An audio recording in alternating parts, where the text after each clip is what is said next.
welcome to our discussion. My name is Adarsh Bejal. I'm a partner with Bain & Company based in Singapore. I lead our agriculture practice for Asia Pacific and am super excited to talk to this esteemed panel about Agritech. Agritech is a fascinating space, tackling some of the world's biggest problems to help us with the food system transition. So it's exciting to hear from the panel on where we've come from, what's working, where we're headed.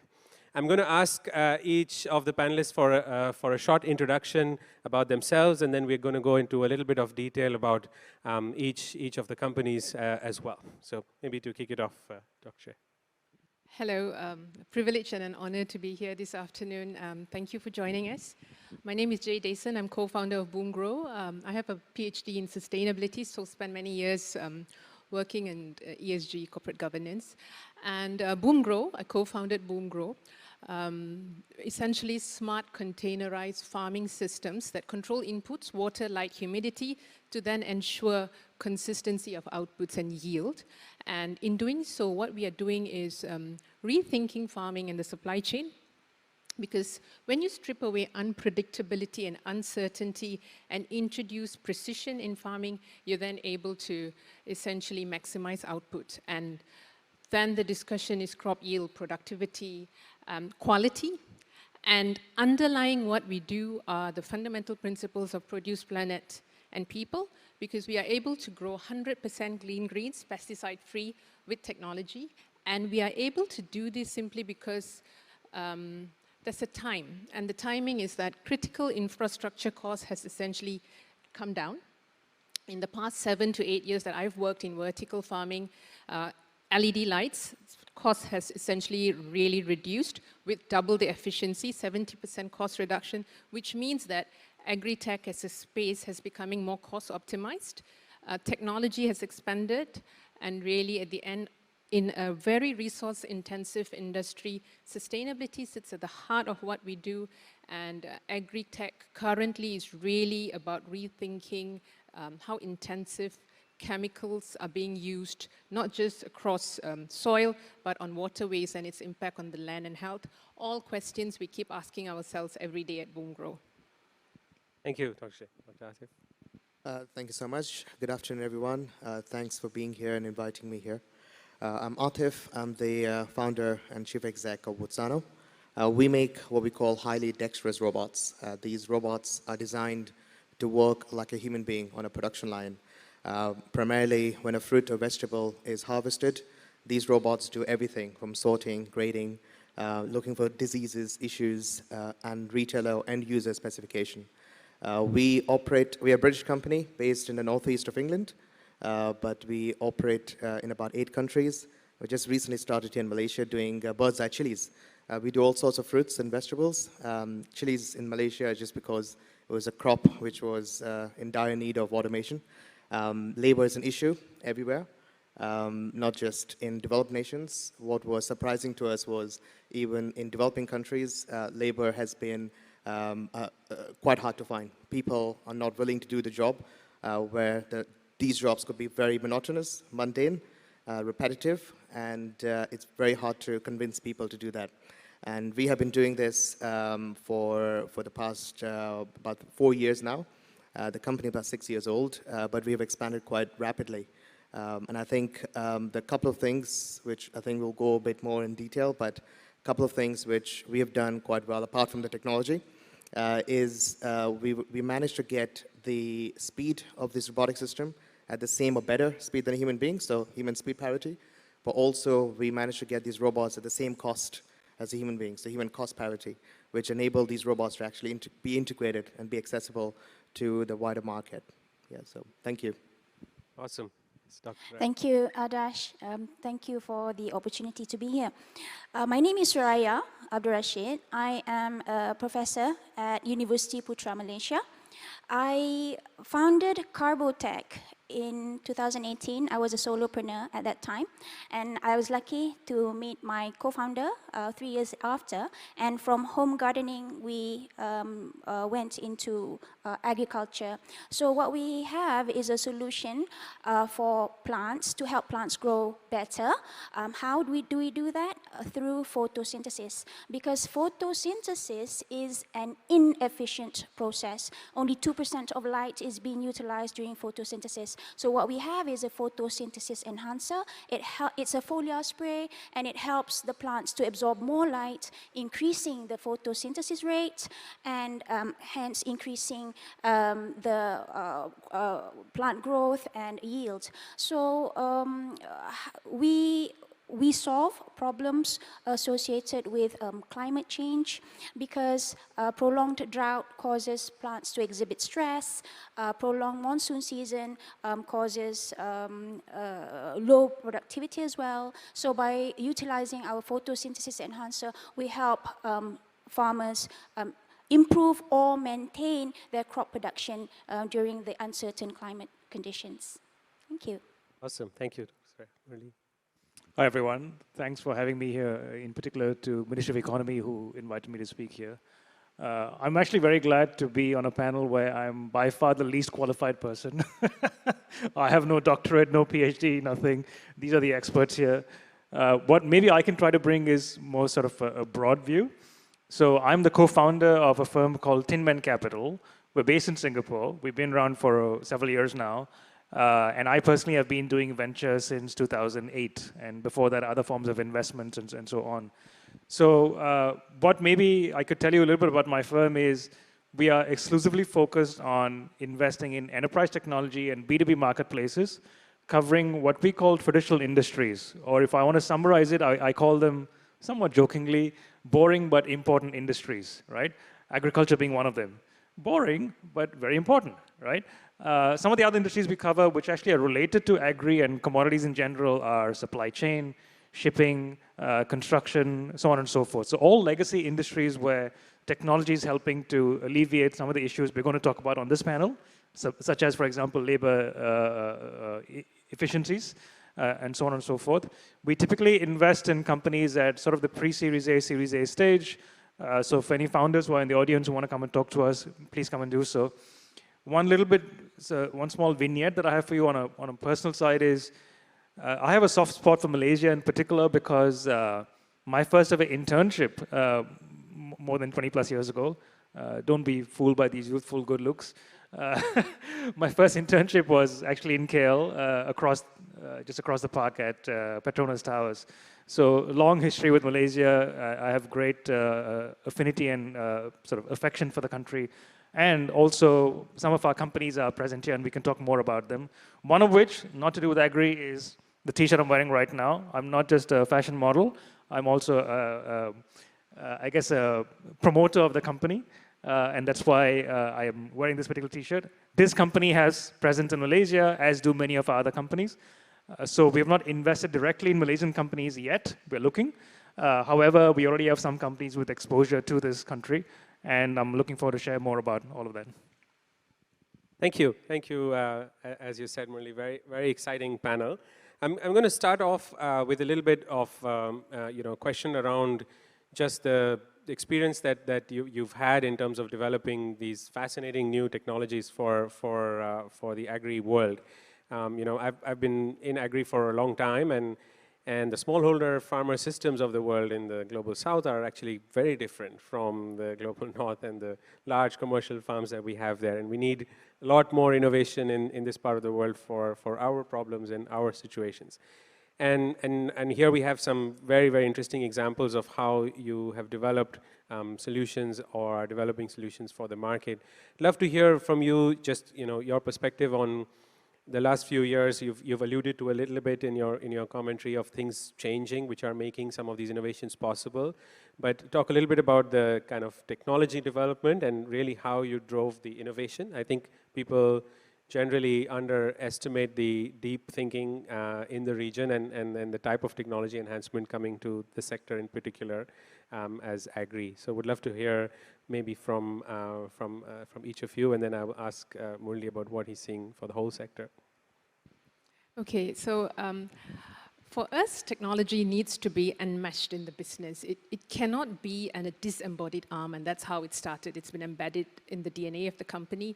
And Malaysia, for us, it's an exciting, we are a Malaysian-born company, but also because a strong agrarian culture already exists in the country. So very strong plant science coming from a strong palm oil tradition, and Southeast Asia broadly. We've always built our containerized system manufactured in Malaysia where we can ship out anywhere in the world. And that was the thinking we had, because Southeast Asia is just such a diverse economy for us in that sense. How we talked about technology is also, I think it's important to look at the past before we talk about present, and perhaps a glimpse of the future is really technology in agri. And I'll say why that's it's a fundamental question, because we actually have such few companies that have succeeded in Agritech compared to the fintechs or the e-commerce in this region particularly. And it's simply because technology has been seen as an add-on bling in a way, and you have at one end these open-end farmers who are staring at sensors and cameras, not really knowing what to do with them. So that whole understanding or awareness of technology has not been there. And then at the other end, there's that machine learning, AI, and robotic arms, things that we are looking at the future. But for us to start with at the present, what we really looked at perception technology, sensors, how to use them, and data. So for us, a lot of it is looking at plant science and merging that with data and enabling us to really, because what we are really doing is ensuring consistency of supply. And that needs to be precision farming, predictability, and really, I cannot emphasize, when we are stripping away uncertainty in an industry that's only been uncertain forever, that's what technology has enabled us to do, and enabled us to have this distributed network of farms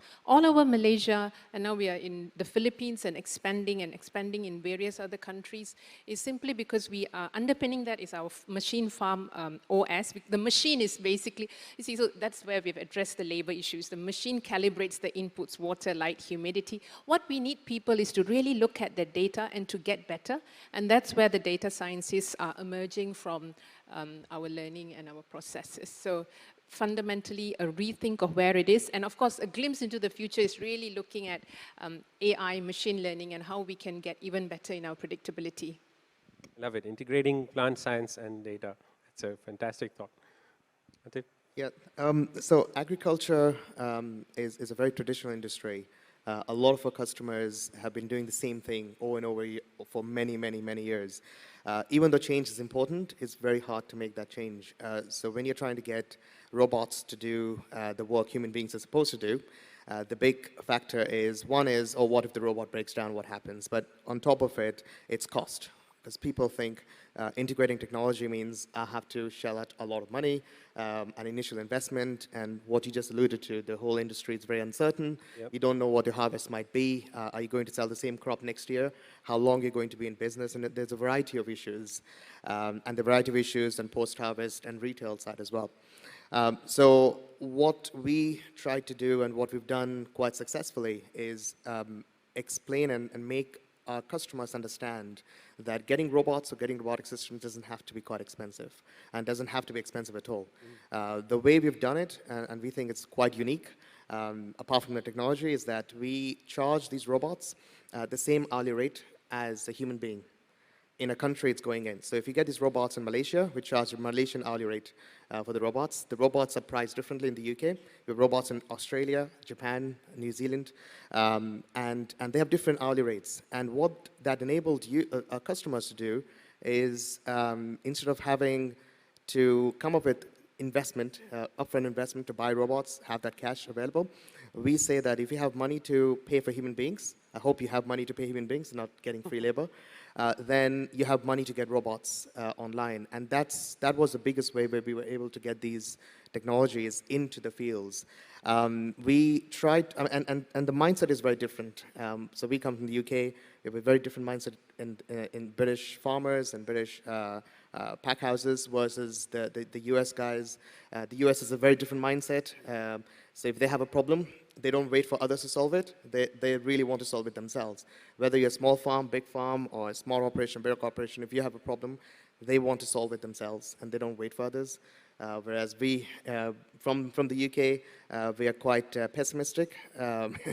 So we want everyone else to try it, and then we try to take it on, and it's very different from Japan to Australia. So there are those factors in place, but accessibility of these technologies, we have done that in this way, in this manner. And that allowed us to grow very exponentially because we now have customers from all sorts. We just recently, actually very soon, going to be shipping these robots to India, where the problems are apparently the same, where they can't find people. So if you're charging the same hourly rate for these robots with nothing else, there's no strings attached to it, it makes it easier for them to access this technology. I think that's been our experience. It's been it's a difficult market to penetrate and get in. And very few companies have actually succeeded. And right now in post-harvest, we are the only ones doing this anywhere in the world. And it's because of the lessons we learned and how we can pivot to what we're doing. I think that got us to where we are. But it's a very difficult market. Just be aware. Getting into agriculture is not that easy. Yeah. Excellent. Suraya. Right, so I'd like to share a little bit about how I developed the technology. I'm actually the inventor of our technology. I'm really proud that it's homegrown. It's homegrown in our local university, University Putra Malaysia. So I'm actually a chemical engineer and a nanotechnologist. And I've been working with nanomaterials for, well, this year will be my 20th year in university. And I know a lot about nanomaterials. So one thing that I knew that was important is if you want to develop material, it has to be scalable, economical, especially if you want to go into the agriculture sector, right? So that's what we did, that's what I did, and was able to find and patent a method to produce this material. Now this material, which is called quantum dots, has many applications. However, what's unique about ours is that it is biocompatible. So by having this biocompatible, safe material, it suddenly opened up a new niche for this application as a photosynthesis enhancer. So I'd just like to share with you about photosynthesis a little bit. Photosynthesis is, the most basic process. It's like us breathing, right? But it's for the plants, it's how they grow. And photosynthesis is really inefficient. So what scientists have been doing in the past was they were trying to figure out how to improve photosynthesis, and they did that by studying, by doing genetic modifications and things like that. So it was something very inaccessible and very difficult, very costly. So what we have now is a very practical way of increasing the photosynthesis for plants. It can be applied as a foliar spray, and it helps the plants photosynthesize. So and as a chemical engineer, I know nothing about plants, but because we were able to collaborate, so I want to stress on the point that it's essential for you to collaborate with other peoples in the field. I was lucky to collaborate with the Faculty of Agriculture, people who are experts in photosynthesis, and together we were able to develop this solution. So collaboration is really important.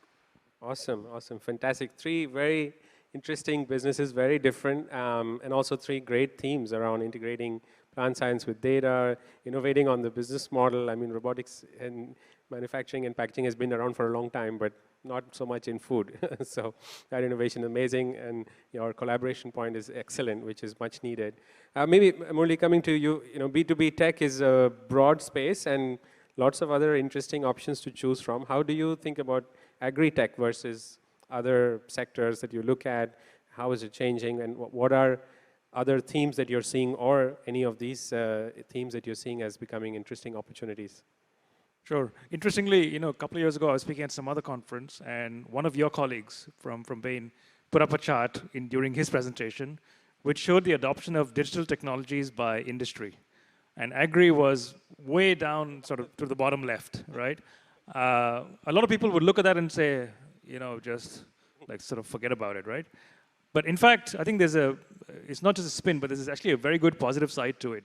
Number one positive is that sort of the only way is up, right? If you're starting from essentially zero, but not zero anymore, but a few years ago we were zero, then you can only go sort of positive, right? There's no negative.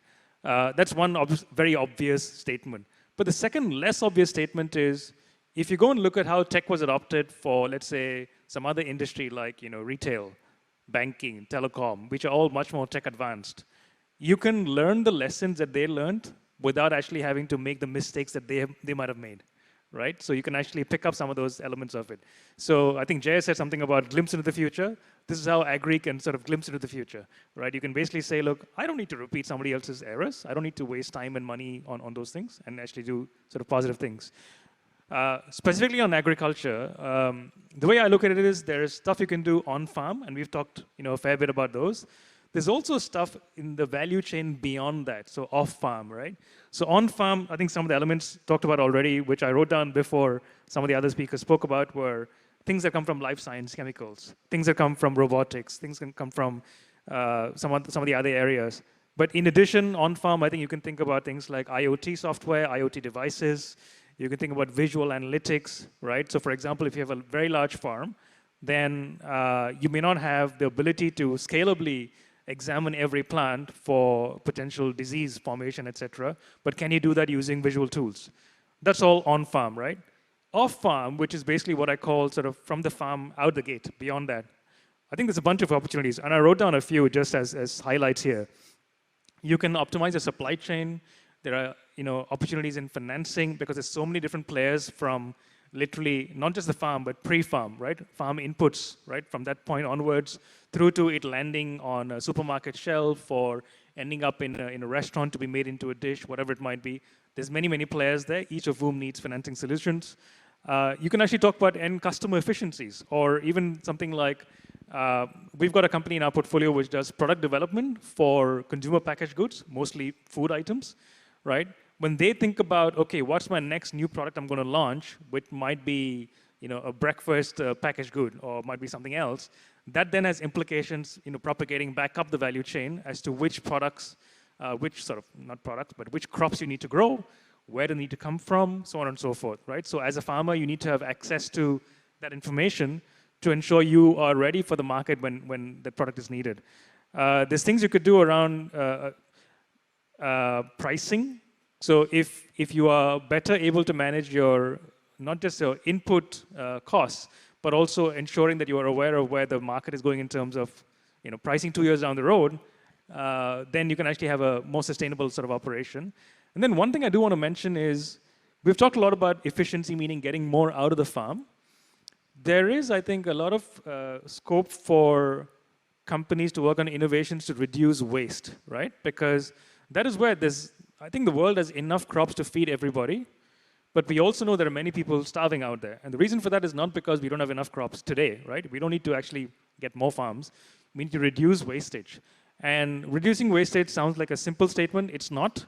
There are many, many things that need to happen for it to actually go through, such as, for example, investing in cold chain.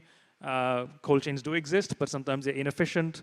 Occasionally errors occur, right? Things get thawed out and then they're refrozen, then the batch has to be thrown away, so on and so forth. So I think there's a bunch of opportunities that we see out there that I think are very investable and viable businesses. As an example, I'll just say this one example before I hand it back to you. The company that I mentioned, which has presence in Malaysia, which is an agtech in our portfolio, is a firm called Glyph, G-L-I-F-E. They are originally a Singapore company, but they have a massive presence in Malaysia as well. And what they do is they basically a marketplace connecting farm directly to trade buyers, so hotels, restaurants, caterers, so on and so forth. And what they do is they're a tech company in the sense that they develop software, but not software that they sell. It's software for their own internal use. So they're able to basically reduce a lot of inefficiencies. They're actually able to provide better prices to the farmers that they buy from, but also more predictable prices, right? It gets less so about essentially squeezing the last dollar every single time from a potentially a low-income farmer. So we're actually having a social benefit, social impact as well from that side. Similarly for the buyer, right? For the buyer, very often they're looking for specific guarantees around quality. Quality doesn't only mean high quality. If you're, let's say, a fast food chain, you want okay quality at a decent price, right? If you're a five-star hotel, you have a very different expectation of quality versus price, that trade-off. These guys are able to actually do that more intelligently by making sure, okay, I bought this produce from these 20 different farmers. I can sort them out, not just at the farm level, but even within the individual farms. This is for the fast food chain, this is for a supermarket, this is for the next level, right? So I think there's multiple opportunities, I would say, overall in ag tech, which go beyond just the on-farm growing of stuff. Fantastic. Lots of very, very exciting spaces to invest in.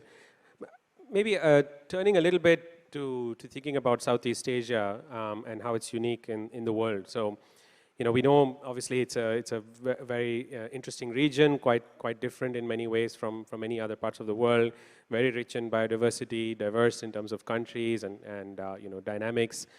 Would love to hear from each of you maybe one thing that makes you excited about this region as a home for ag tech or innovation in ag. So what is unique about Southeast Asia that makes you feel like this is amazing to drive more innovation in ag?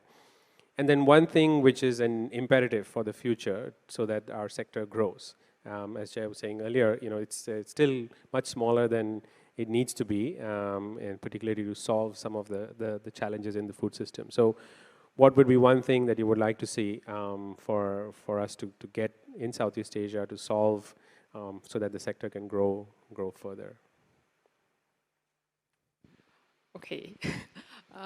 Well, so we've always been Southeast Asia focused Yes. as a company, and we're very excited. It is diverse. I think the challenge with Southeast Asia is there's so much potential, and it is brutal from a cost standpoint. If you can work in Southeast Asia, I feel like you can work anywhere. You're so cost optimized.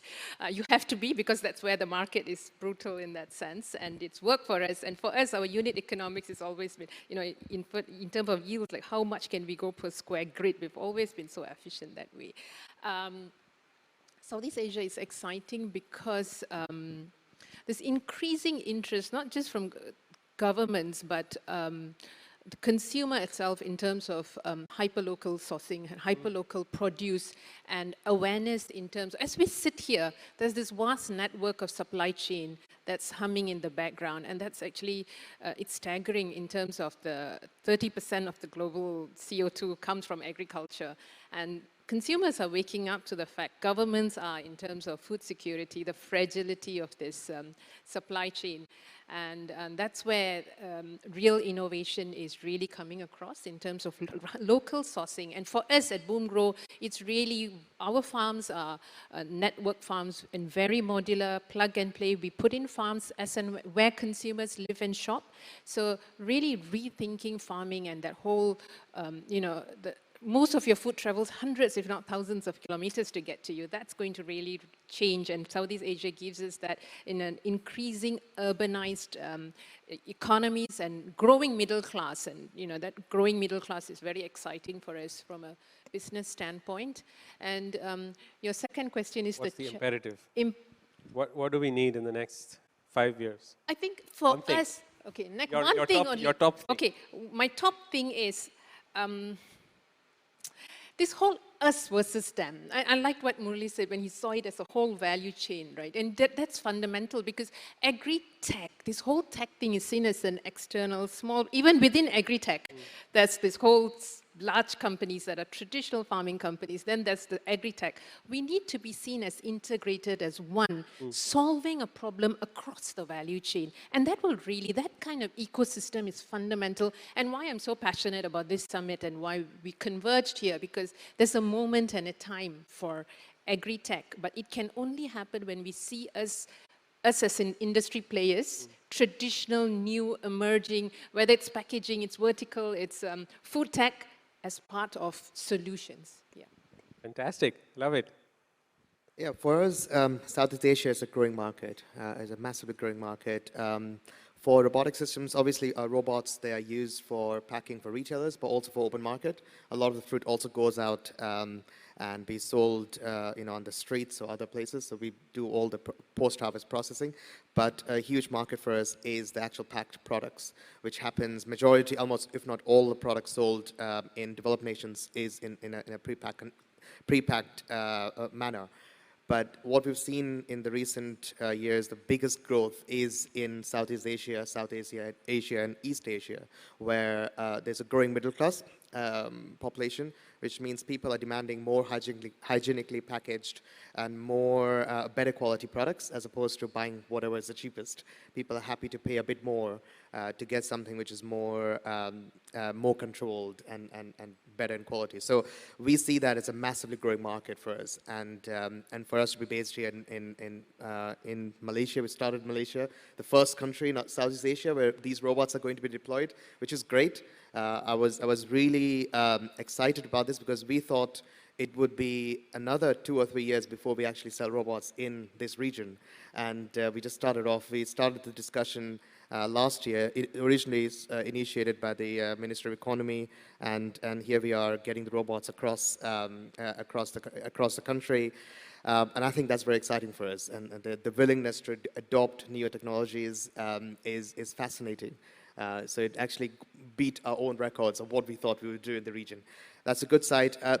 What could improve, and this is not just for Southeast Asia, this is across different parts of the world, and I advocate and lobby in different governments, including my own, where I say that I think there has to be some seed by the government where, when electric cars are coming out.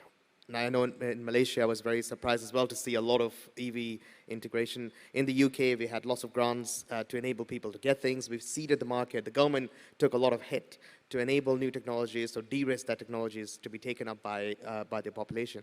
I think that element needs to happen in the agriculture field as well, enabling the farmers, packers, people in the supply chain, where the government takes some of that hit, some of that risk, are co-sharing some of that risk to enable integration of these technologies across the board. I mean, what we've got as a business model is really interesting, but if that element also comes in place, then even if someone have a bit of a doubt, a bit of a question in the mind, that could be removed if the government comes in and works hand in hand to help integrate these technologies. You need some seeding of that market, especially when it's new technology. Excellent. Very, very, very important point, given government supports agriculture in many, many different ways. And so this is a very important way for the future as well. Dr. Syed. Yeah, we are, Qarbotech, we are passionate about solving the problems of smallhold farmers. So as we know, in Southeast Asia, there are 100 million smallhold farmers.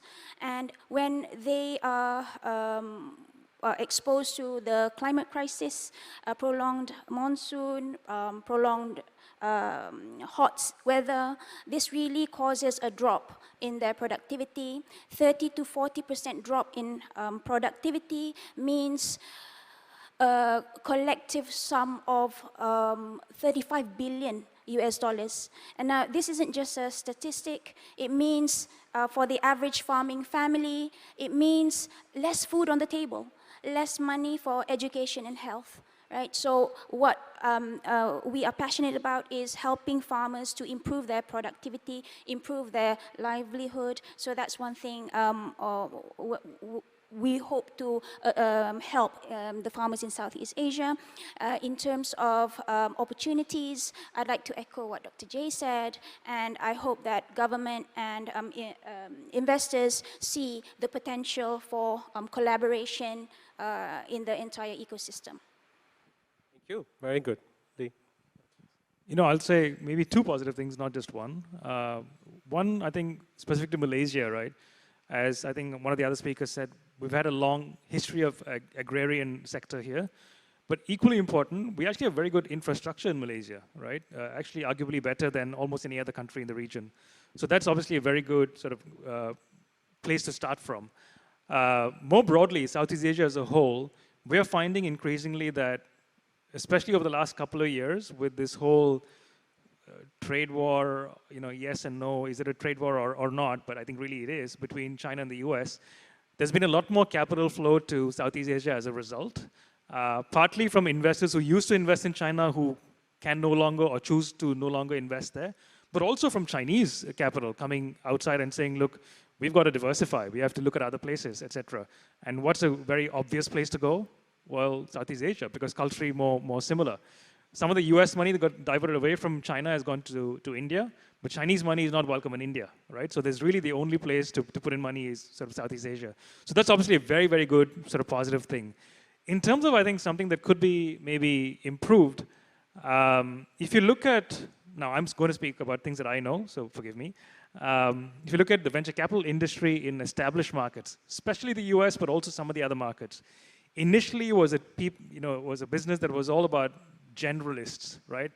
I claim to know everything about XYZ sector, but also ABC sector and MNO sector, right?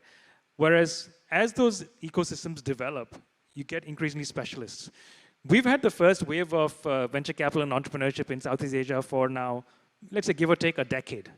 It's time for, especially governments, but I would say others too, to recognize that now increasingly you need to start to support and value the specialists. So someone who does ride-hailing is not the same person who does agri, who's not the same person who does metaverse, right? Three are very, very different. You need to actually build that capability and encourage with financing, with other schemes, etc., some of those guys to actually bring their valuable expertise to help the founders get to the next level. So that's what I would say is the core need of today. Fantastic.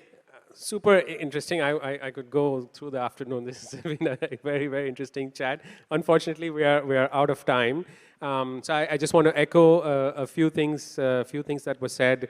It's a very unique time for Agritech. We've got a lot of very, very core innovation happening in the region, both science and tech, but also business model innovation, and we need a lot more of that. So the sector needs a lot more Agritech innovation and needs a few different things that the panelists highlighted. We need to think as one value chain, just as the whole value chain needs to solve the food system transition.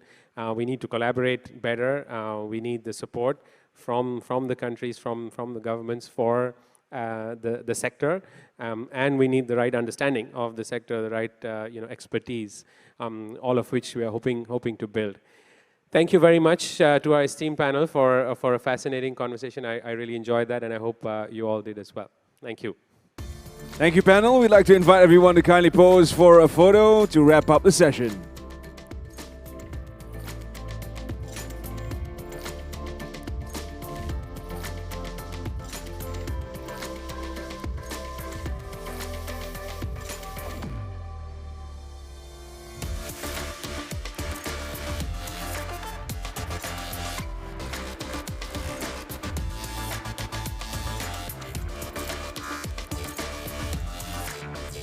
Thank you to our panel on solving the labor crunch with Agritech. And ladies and gentlemen, we now move on to our next showcase presentation. Our speaker will be speaking to us on the Malaysia-North American Bridge and entering new markets. On that note, it is my pleasure to now invite the co-founder and managing partner of Intrinsic VC. Please welcome Andrew Sanders.